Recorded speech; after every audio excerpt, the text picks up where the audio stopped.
الله أكبر الله أكبر. Bismillahir Rahmanir Rahim. Alhamdulillahi Rabbil Alameen. Wassalatu wassalamu ala nabiyyina Muhammad. Peace and blessings be upon him. My beloved brothers and sisters, have you ever wondered why some days feel full of blessings and light and other days feel heavy, wasted and without barakah? One of the greatest secrets lies in the way we spend our mornings, especially the hours after Fajr. Fajr is not just a routine prayer that we offer because it is one of the five. Fajr is a moment of light, a time of transition between the darkness of night and the brightness of day, a time witnessed by the angels. Allah subhanahu wa ta'ala says in the Qur'an, أَقِيمِ الصَّلَاةَ لِدُلُوكِ الشَّمْسِ إِلَى غَسَقِ اللَّيْلِ وَقُرْآنَ الْفَجْرِ إِنَّ قُرْآنَ الْفَجْرِ كَانَ مَشْهُودًا. Surah Al-Isra 1778. Establish prayer at the decline of the sun until the darkness of night and the recitation at dawn. Indeed, the recitation of dawn is ever witnessed. Imagine that when you stand for Fajr, the angels of Allah subhanahu wa ta'ala bear witness to your worship. This is not an ordinary moment. It is a time filled with light and with barakah. But here lies the hidden secret. For many of us, once we finish Fajr, we feel the pull of the bed. The blanket is warm, the body is tired, and we say to ourselves, just a few more minutes. Before we know it, the sun is up, half the morning has gone, and with it much of the barakah has slipped away.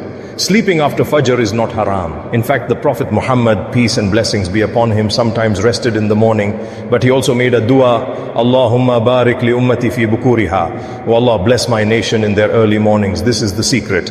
The hours after Fajr carry a special blessing that cannot be found at any other time. They are the hours of clarity, the hours of productivity, the hours when Allah subhanahu wa ta'ala places success and light into your actions. Think of the companions of the Prophet Muhammad, peace and blessings be upon him. They would pray Fajr and then sit in the masjid, remembering Allah subhanahu wa ta'ala until the sun rose. Only after that would they go about their work, their trade, or their daily tasks. They understood the value of those hours. They did not waste them. Today, we see the opposite. While our bodies may get rest, our souls are deprived of blessings. Modern science even confirms this. The brain is sharpest in the morning, the body has its natural energy, and the decisions you make in those hours are the clearest. Yet most of us choose to bury our heads under the pillow, missing both the spiritual and the worldly benefits. My beloved brothers and sisters, imagine two people. One wakes up for Fajr, prays, then goes back to sleep until late morning. The other wakes for Fajr, prays, then sits for a while remembering Allah subhanahu wa ta'ala, reading Qur'an, making dua, perhaps studying a little knowledge, or even planning his day. Which one do you think will find more barakah in his life? Which one will have clarity of mind, energy in his work, and light in his heart? The difference may look small, but in reality, it changes everything. The Prophet Muhammad, peace and blessings be upon him, taught us that the morning is the time when Allah subhanahu wa ta'ala blesses our rizq, our sustenance. If you want your wealth to be blessed, if you want your health to be strengthened, if you want your studies to succeed, use the hours after Fajr. This is the hidden treasure. If you waste the morning, you often waste the entire day. And if you honor the morning, Allah subhanahu wa ta'ala honors your whole day. This is why some of the greatest scholars in history would write their books, give their lessons, or perform their greatest work in the hours after Fajr. They knew that their minds were sharpest, their hearts were purest, and their connection to Allah subhanahu wa ta'ala was strongest in those moments. Today, many successful people around the world, even those who are not Muslim, wake up early to use the morning time. They have discovered through experience what our Prophet Muhammad, peace and blessings be upon him, told us 1400 years ago: the morning carries barakah. So my brothers and sisters, do not think this is a small matter. The way you spend your morning can decide the way you spend your life. Just as Fajr is the dawn of the day, your youth is the dawn of your life. If you waste your youth, you may waste your entire life. And if you waste your mornings, you may find your days slipping away without barakah, without light, without blessing. Allah subhanahu wa ta'ala reminds us in Surah Al-Asr, وَالْعَصْرِ إِنَّ الْإِنسَانَ لَفِي خُسْرٍ إِلَّا الَّذِينَ آمَنُوا وَعَامِلُوا الصَّالِحَاتِ وَتَوَاسَوْا بِالْحَقِّ وَتَوَاسَوْا بِالصَّبْرِ. By time indeed, mankind is in loss, except those who believe, do good deeds, and encourage one another to truth and patience. This, my beloved brothers and sisters, is the reality of the morning. It is not just a time of rest, it is a time of test. Will you rise and use the hours of blessing, or will you bury yourself in heedlessness? The choice is yours. And remember, every choice you make in the morning echoes through your entire day, and every day echoes through your entire life.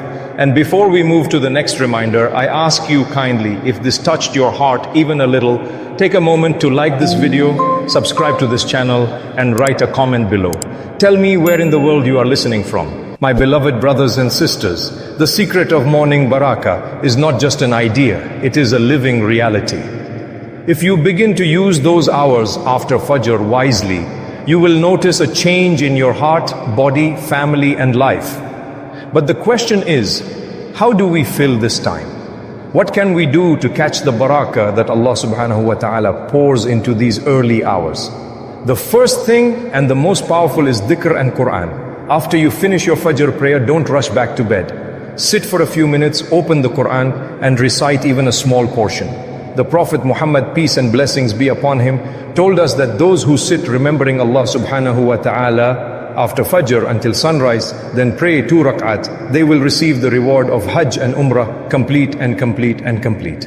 Imagine that by simply sitting and remembering Allah subhanahu wa ta'ala after Fajr, you earn a reward as if you performed Hajj and Umrah. Can you see how much barakah is hidden in these hours? And if you do not have much time, still whisper the name of Allah subhanahu wa ta'ala. Say Subhanallah, Alhamdulillah, La ilaha illallah, Allahu Akbar. These simple words soften your heart and bring light into your day. They are small on the tongue but heavy on the scale of deeds. The second action, my beloved brothers and sisters, is dua. The world is still quiet in those moments. The roads are empty, the phones are silent, the sun has not yet risen. This is when your heart is fresh and open. This is when you can pour your soul before Allah subhanahu wa ta'ala. Ask Him for guidance, forgiveness, health, rizq for your parents, children, family and ummah. The Prophet Muhammad, peace and blessings be upon him, told us that Allah subhanahu wa ta'ala descends to the lowest heaven in the law as third of the night, asking, who is calling upon me so that I may answer him? Who is seeking forgiveness so that I may forgive him?